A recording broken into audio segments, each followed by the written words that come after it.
Hey, welcome back my favorite viewer to another Reddit story video. Today's video is going to be scary and creepy, as always. So, grab a snack, relax, close your eyes, and submerge in this video. While you're at it, please consider subscribing because it helps the channel a lot, and it's free, so you can always change your mind. Now, without further ado, let's dive right in. The story about the tall woman. I investigate disturbing cases. Here are my stories, the tall woman. They say that everyone has a case that haunts them. Personally, if it's just one case, then clearly whoever they are isn't doing very good police work. Being a detective is gritty and bleak. You aren't dealing with happy endings, you're dealing with the cold, hard truth. Sure, every now and again, you'll get an easy case. The missing kid who just so happens to be at a friend's house. Or the argument turned bad where the bullet just so happens to miss every vital organ. Open and shut, everyone goes home with a smile on their face, or at least the life they were given. But that's not the norm. Something you learn quickly from this job is how different we all are. Each person taking you down a wholly unique path filled with their own challenges. Each time you try and understand the person you're dealing with, but most of the time you never really do. Even if you solve a case, you've opened doors that can never be shut, and just like that, you're now involved in the lives of people that extend beyond a court date. Someone doesn't stop being dead after a guilty verdict. A woman doesn't stop crying after her abuser is sentenced. And a person doesn't stop being missing just because you moved on to another case. At the end of the day, if you can't cope with being haunted by what'll eventually amount to a hell of a lot more than one case, then this isn't the job for you. That being said, when the case of a missing girl was casually dropped on my desk one rainy August afternoon, I was less than reluctant to make it a priority. "Don't ignore that one, Smith," the woman hovering above me said sternly, with her finger firmly pressed down on the stack of paper. Detective Evelyn Joss had been hard on me from day one. I'm not quite sure what started our rivalry, but from the second we had our first conversation, I knew that she'd had a whole life of being a hard ass. Naturally, being someone who likes to push people's buttons, it made her fun to mess with, which in turn forced her to push me harder. But this time around, I could tell she wasn't in any sort of mood to play. "Chief wants you on this case immediately. He said if you don't make progress with it, then he's coming for me, which means I'm coming for you." I looked at the papers on my desk and quickly thumbed through them, scratching at my short beard as I went. Missing kid? Shit, okay. I see why he wants me on this, but why in the hell does he think I need a babysitter? She shrugged. "Not sure. Chief is just really set on this thing getting looked at." As I started to skim the documents, I quickly realized there wasn't much to go on. Faye Mizuki was your typical 15-year-old girl. From what I saw, not much stood out, and that was the problem. All that we really had to go on was some interviews with known acquaintances, some known locations, and statements from the family. This was odd. Why would a girl who lived an otherwise boring routine life just disappear? I didn't feel like she seemed like the type of girl to run away independently, so it appeared obvious one of two things was true. Everything we knew about her was wrong, or she was taken. It wasn't much to go on, but boiling down a disappearance to one of two scenarios immediately cut out many potential dead ends. And by the next day, I planned to have it down to one. I could feel determination starting to fill my body. In response, I took a big gulp of the cold coffee sitting near my computer. As I began to furiously type away, as I could feel inspiration starting to make the neurons in my brain fire like an old Western shootout. Evelyn had seen me make this change before. As soon as she noticed me going into work mode, she turned away without a word and let me get down to brass tacks. I think I even caught what I thought was a slight smile as she let me do my thing. And in doing my thing, I found exactly what I was looking for. Absolutely nothing. Even when doing a deep dive into her immediate and extended family, there wasn't a single iota of noticeable information. These people were spotless, not even so much as a traffic ticket to speak of. When I reviewed some of the documents I had been given in more detail, I noticed a trend in those interviewed. They had all come from spots that Faye was known to frequent, but the same things said were practically the same. Quiet, polite, never stuck out from her group of girlfriends. If I didn't know any better, I'd think they didn't even know she existed. It almost seemed like they were just talking about some generic teenager. The only person who had slightly more to say was the owner of an Italian place. He mentioned that she and her family visited the restaurant a lot, and that Faye seemed really close to her parents. Unlike a typical teen, Faye engaged them. She wanted to have a close relationship with her folks and never took the opportunity to be out with them for granted by being on her phone.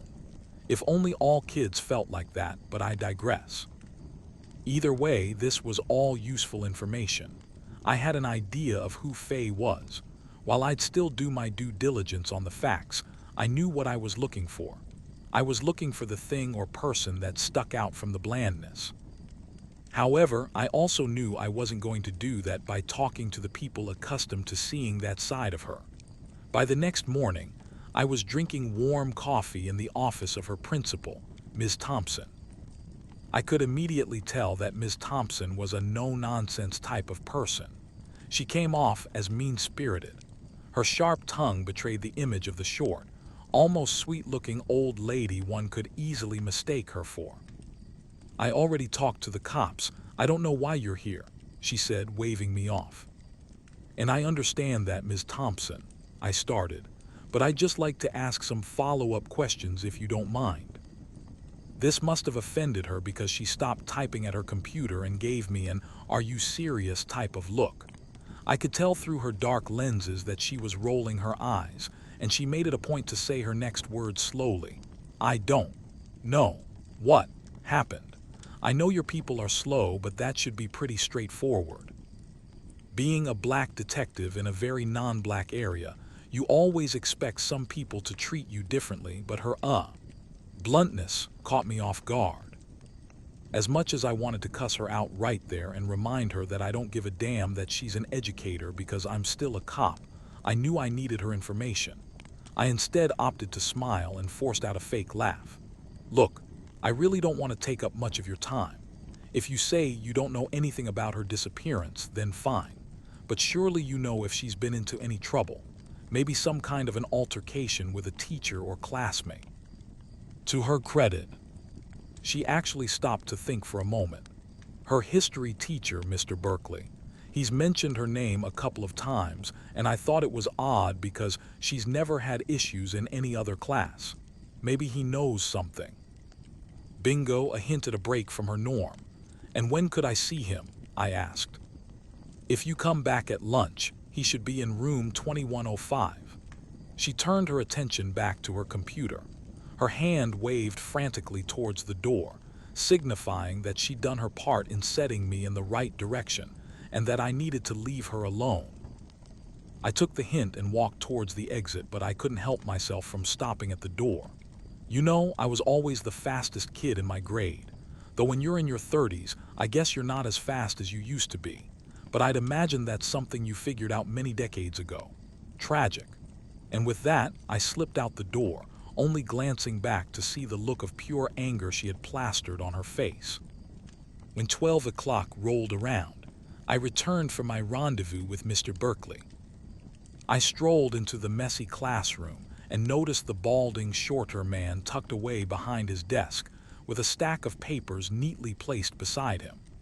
I waited for a moment by the door, but it wasn't until I intentionally cleared my throat to get his attention did he break from his work to look up at me. "Oh," he said, startled, jumping a bit in his seat.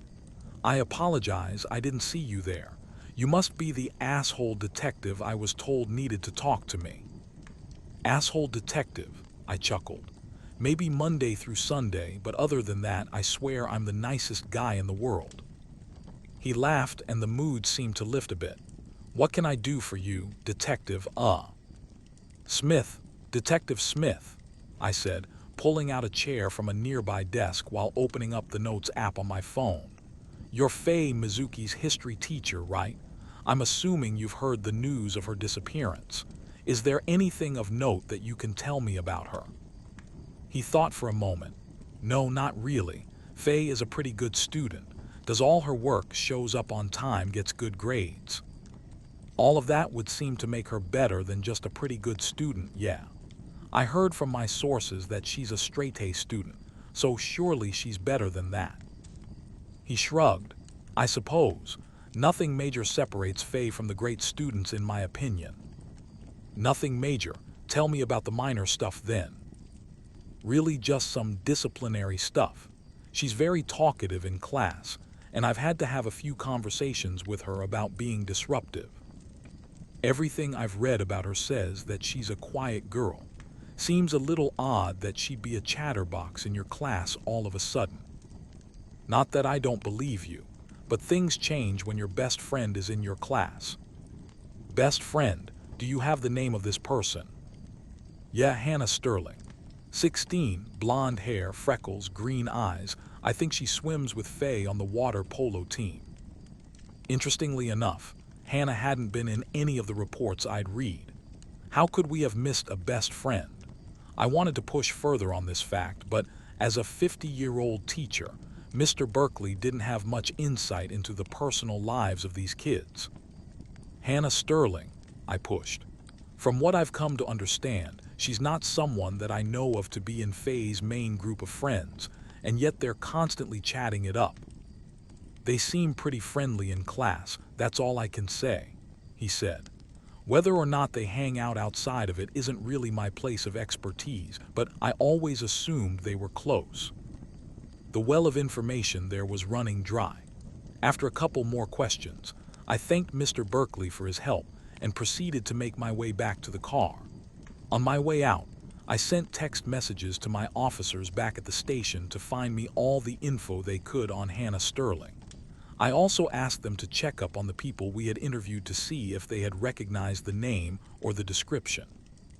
By the time evening rolled around, I had exactly what I needed: a location and all the pertinent background knowledge to break the case wide open. Hannah actually had quite a history: drug dealing, running away, multiple suspensions from school, and a long list of other more minor offenses. She was a young girl on the wrong path, not exactly someone you'd expect Faye to be associated with, and apparently she wasn't someone her family expected her to be associated with either. From a follow-up interview that one of my officers did, I learned that Faye and Hannah were friends in middle school, but Faye's parents disapproved of the friendship and had thought the two split ways. Even Faye's close friends had no idea that the two were friendly. This was the abnormality, the thing that stuck out from the blandness, and likely the key to where to find Faye. At 7 on the dot, I was knocking on her door and flashing a badge. Having seen this kind of thing many times before, Hannah's parents didn't put up much of a fuss when I said I needed to speak with her privately. In the next couple of minutes, the young girl was sitting across from me in her living room, seemingly trying to make my heart stop with her stare. Obviously, the last thing she wanted to do was be talking to the police, even with her friend's life potentially at stake. Whatever it is, I didn't do it, she said with no hint of emotion in her voice. She simply stared forward at me with her arms crossed. Well, I guess my work here is done then, I joked. There wasn't even a hint of a smile from the girl in response. I cleared my throat and followed up. Right, look, all I care about is finding Faye, and I have reason to believe that you can help me with that. She scoffed. Why? I didn't have anything to do with what happened. Maybe you should go look for the person that's actually responsible. Obviously, I wasn't getting through and needed to try a different strategy. That's fair. Look, I believe you, and I'm not here to get you into any trouble. I just want to know some things that I don't think other people are willing or able to tell me. Whatever you say won't be used against you, but I need your help. And how do I know that you're not just saying that to get me to talk? Because you have my word that if you get caught for anything in the future, I'll be in your corner defending you. I know you've had a rough life, and it would surely behoove you to have someone on the inside that can vouch for you if you work with me. Yeah. She raised an eyebrow at this and thought for a moment. I could tell my proposal piqued her interest. I still don't know how I can help. I quickly pulled out my notes app and replied, all I need you to do is lead me down the right path. First, why don't Faye's parents know about you if you two are still friends? She shrugged. We don't really advertise our friendship. Faye is very much a goody-goody, and it'd be bad for her image if we were seen hanging out, but I do really care about her, and we have fun together. So you'd say you make it work behind closed doors? I guess. We see each other on the weekends when she's not with her other friends, mostly in secret spots I know of around the area. And where would those spots be?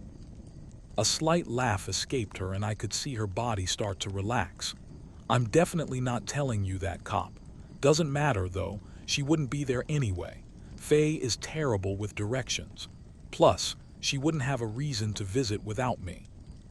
Still though, a young person breaking from her boring life is exciting. I'd imagine she wasn't just hanging out. I think she would also be looking to you for other, new things into her life. I mean, she started smoking and drinking a little bit recently. Really? You're underage girls. Where on earth are you getting the drugs from? Weed comes from a lot of places, she said with a slight smile. Can't say exactly. The alcohol is usually brought by this guy we've been smoking with. A third player in all of this, I whispered to myself. I leaned in for more details and asked, a guy you've been smoking with, where'd you meet him and what's his name? We just know some of the same people. I think his name is like Walter something. 17, tall, pale skin, dark circles under his eyes like he hadn't slept well in weeks. I think he goes to one of the schools around here. Did he and Faye talk a lot? Faye talked about him a little bit to me, and I thought there was some chemistry there, but nothing I really ever looked into. After about a half hour more of asking standard questions and exchanging phone numbers, I left with my mind made up. The threads were leading me to this Walter kid. Something in my gut told me he knew exactly where Faye was, and one way or another, I was going to get that information out of him. The next day in the office was a mad rush of writing reports and trying to do my research on just who this kid could be. But just going off of a name and vague description wasn't enough. There wasn't anything in our databanks that helped me, and I was afraid I'd have to go through every kid with a first name beginning with W in the area. Frustrated, I decided to step outside to take a break, but before I reached the door, I bumped into Detective Joss. Smith, she said a little too forcefully, how's your case coming along? It's been a couple days and you know what they say about 48 hours. You're not slacking, are you? I shook my head and threw my hands up. I'm making progress. I think I'm close to it. There's just one little detail to solve, and after that I'm off to the races. She leaned against a wall and sipped her coffee. Oh, and what's that? Some kid named Walter something. 17, tall, pale skin, dark hair, circles under his eyes. Apparently, he's from the area, but I have no idea where to find this guy. She thought for a moment and snapped her fingers. Without a word, she ran off. A couple minutes later, she came back and motioned for me to follow. A couple of the officers were sitting around a computer, with a picture pulled up of a rather rough-looking young boy. This the guy you're looking for, detective? The younger of the two officers asked in a distinctly New York accent. We've had some calls about him before. He's run away from home a couple times and we had to bring him back. Nothing else on the rap sheet though. Walter Crane is the full name. Hopping it was who I was looking for. I snapped a picture of the boy and sent it to Hannah. Within minutes, I had a response confirming that it was indeed the same kid.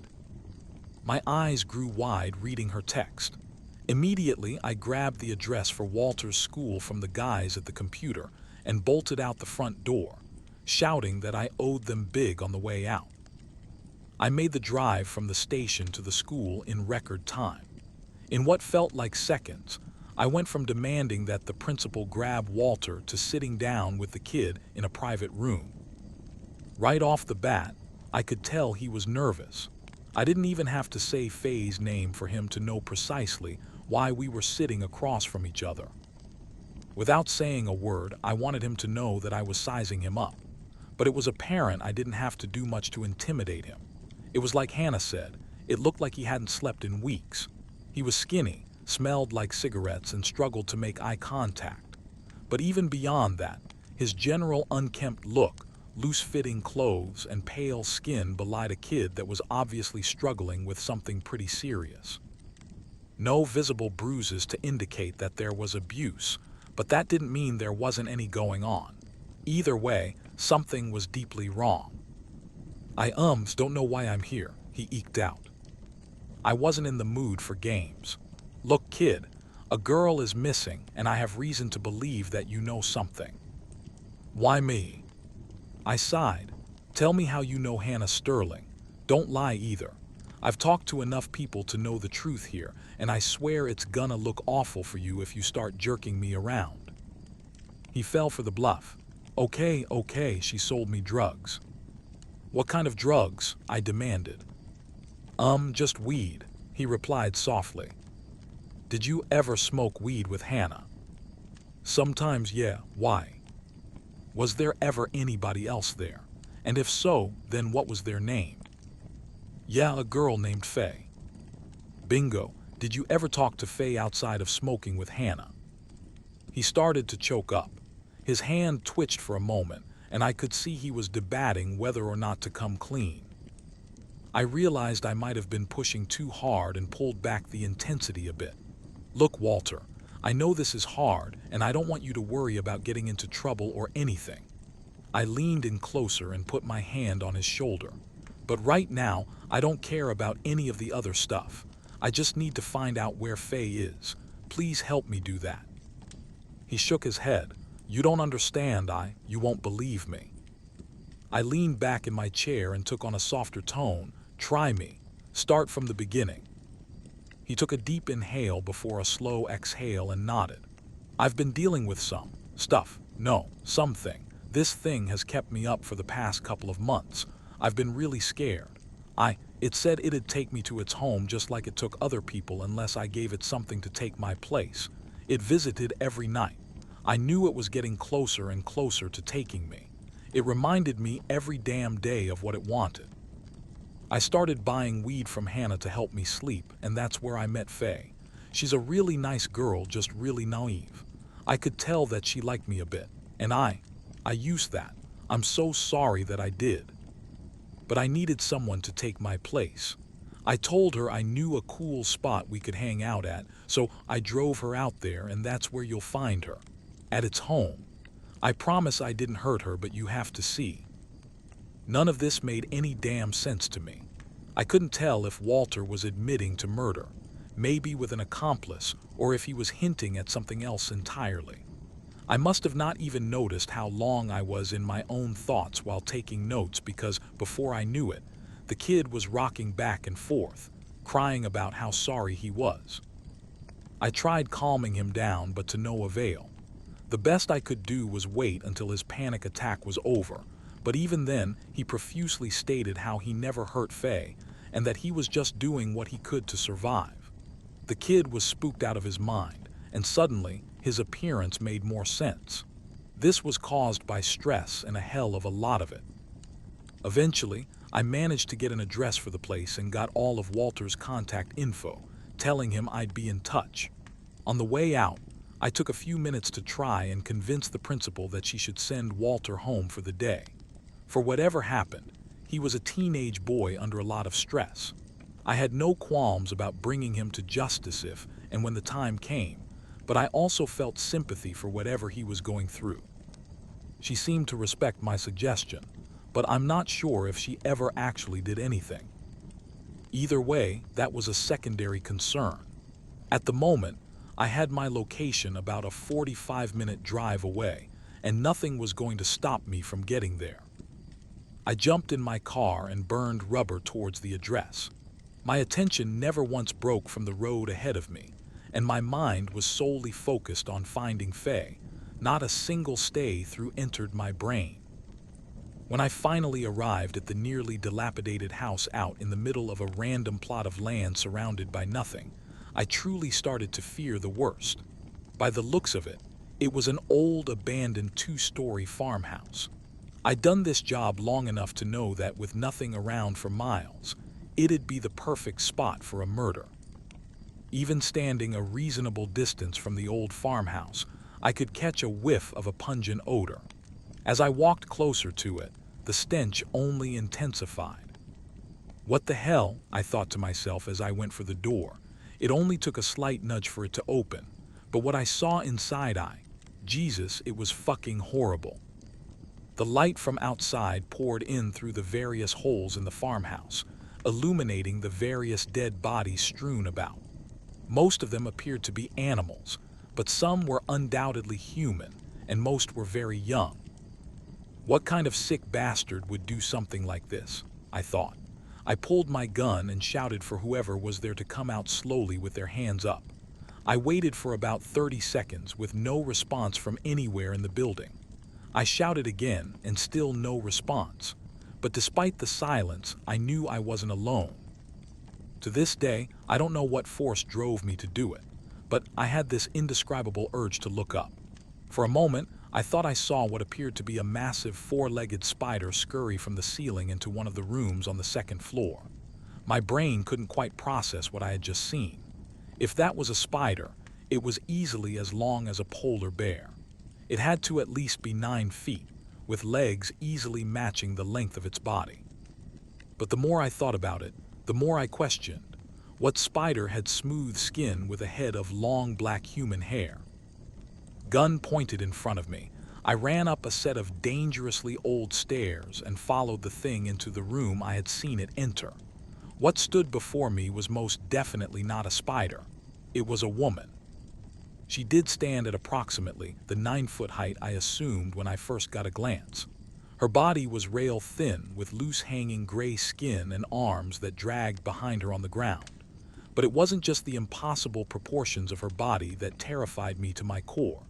It was looking at her eyeless face and rubbery lips, the corners of which drooped far past her chin in a permanently distorted frown. Inside her mouth, it appeared as though she was sucking on what I thought was a skull like a cartoonishly sized jawbreaker. Her long gray tongue wrapped entirely around it, and milky, viscous saliva dripped from her mouth as she moved it around. I wanted to gag at the sight of her. My body was frozen in fear. I didn't know what to do or how to react. For a moment, we just stared at each other until I heard moaning. My eyes darted from the monster of a woman to the source of the sound. In the same room was a young girl, one that I recognized, Faye Mizuki. She was lying on the ground, her eyes rolling into the back of her head. It looked as though she was covered in dirt. I finally found her. But I knew this thing wouldn't just let me take her with me. I had to make a quick decision. It was now or never. I fired off multiple rounds into the thing and rushed towards Faye to grab her and get the hell out. But only after taking a couple steps forward, I found myself flying backward and smashing back onto the ground. Despite her lack of apparent muscle, she was incredibly strong. I tried scrambling for my gun, but she snatched where it had fallen beside me and flung it into some dark corner. Now, I was utterly defenseless. By the time I realized what happened, I felt the woman's ice-cold fingers double-wrapped around my throat. She carried me to the first floor and slammed me against the splintering wall. I struggled to breathe against her might, and as my vision started to blur, I could see her puffy gray face come close to mine. The 2 words she uttered through rotten breath in her deep voice chilled me to the bone. Get out. I knew she wasn't going to tell me again, and realistically, I had no means of objecting. I took one glance at the room on the second floor and saw Faye looking down at me with tears in her eyes. And what did I do? I'd like to say that I stayed and like a good cop, I fought against the odds to do the right thing. But no. One more glance at the figure towering above me and I ran. I ran like a fucking coward with his tail between his legs. The fear of the moment and of that goddamn thing was too much. I didn't even look back at the farmhouse until I was safely locked in my car and calling for backup. The desperation in my voice as I begged them to save me from that monster was apparent. It took a while for them to arrive. All the while, I was trying to process just what the hell had happened. When the officers arrived, I broke down what had happened, and they just looked at me in disbelief. When I realized they didn't actually believe me, I just told them to shoot any damn thing that moved in there except for the little girl. I watched as they disappeared into the house, but no sense of comfort came over me. Moments later, I saw a familiar vehicle pull up beside me and a gravely voice yelling out my name. Turning to the large figure behind me, I asked, "Chief, what are you doing here?" He fumbled in his pockets for a bit and then pulled out a lighter and cigarette, setting the tip ablaze as he answered. "I wanted to see this one through personally. You look like shit, Smith. What the hell happened?"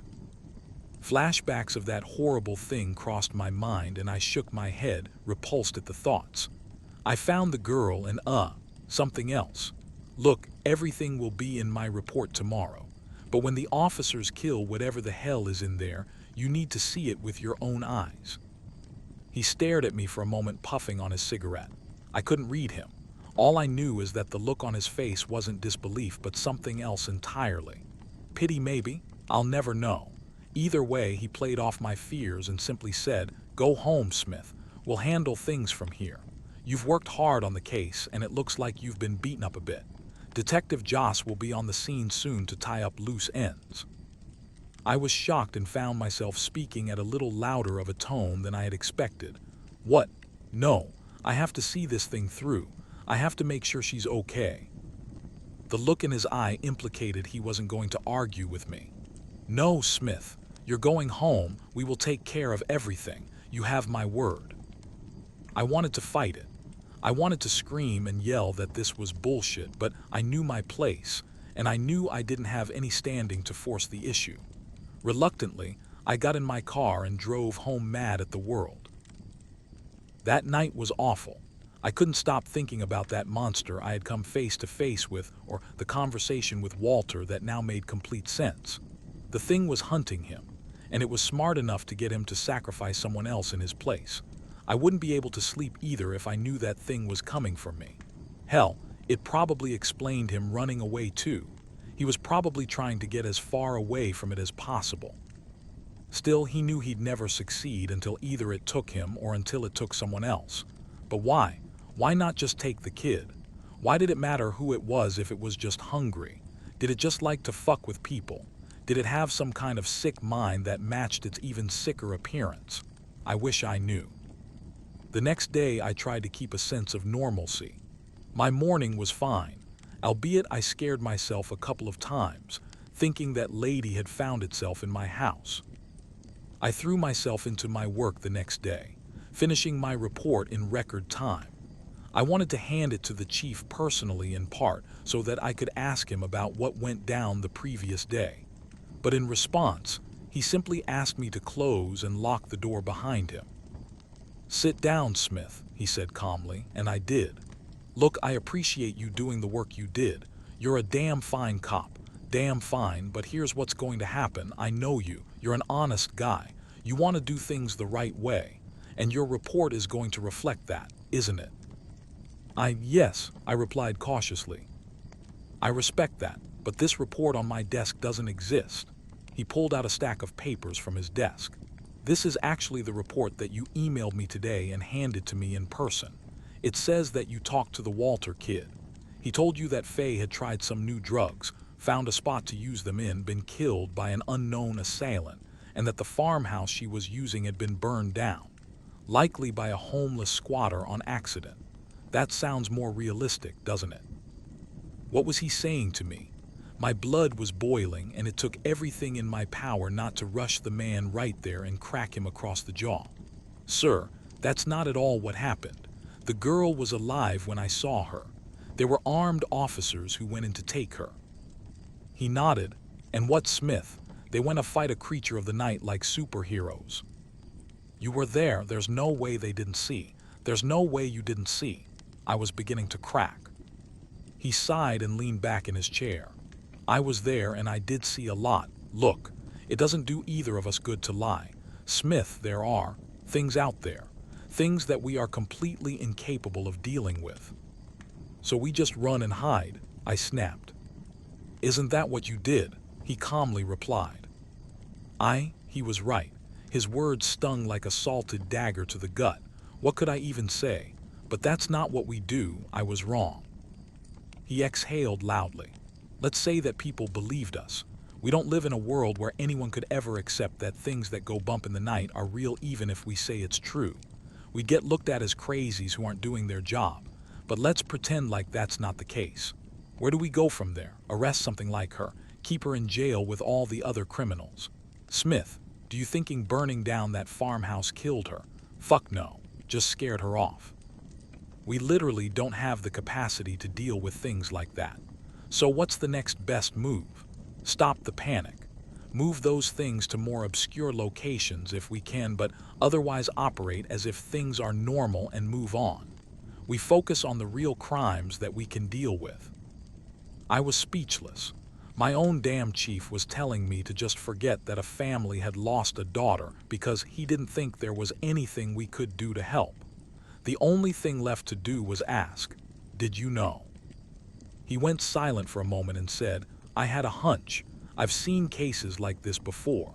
After talking to some other counties about similar disappearances, the signs pointed to this maybe being the case.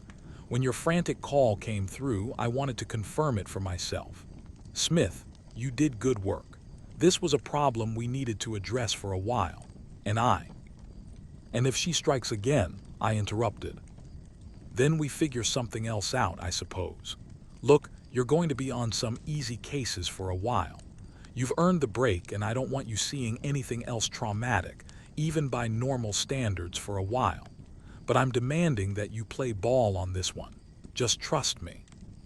Without saying a word, I nodded and walked out. I never said a peep to anyone. I never even spoke about it to the officers that I knew were there. Little did I know, I would eventually become a trusted person in these types of cases. Someone good enough to investigate and trustworthy enough not to say anything. It was hard to live with, knowing the truly messed up and outright terrifying parts of our world. The creatures we live with daily do horrible things, while the people sworn to protect us just stand by and do nothing. It was a significant source of conflict and eventually led to me leaving. But these stories will always stick with me, forever burned into my memory as genuinely defining moments of my life. When the time comes, I'll share more of these tales, but for now, just remember, when you hear something go bump in the night, don't think for a second that it can't reach out and drag you away. Stay safe, everyone.